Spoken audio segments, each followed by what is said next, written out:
Nag-prepare siya ng ng upuan. Dahil wala rin bakal magagamit. Ayun, alambre na lang ginamit niya. Ayan.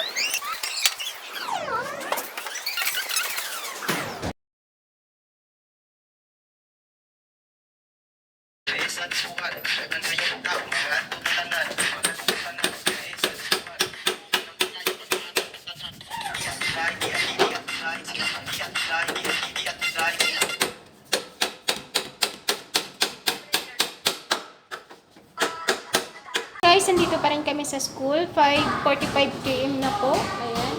Si Mr. ay mag-aayos pa po ng electric fan. Kanina ay nag-ayos po siya ng upuan. All-around kumbaga. Ayan.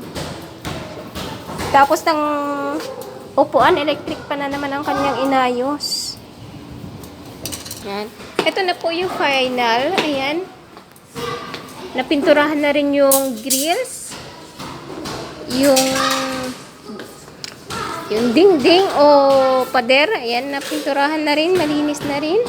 Ayan, nandito pa yung aking chikiting sa loob. Yung dalawang chikiting ko yung naglalaro para hindi sila ma-boring. Mabuti may bola si ma'am.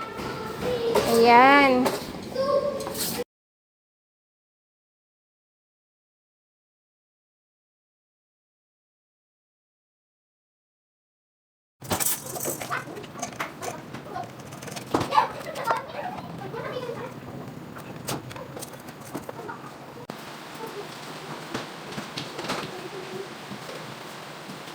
Yun siya.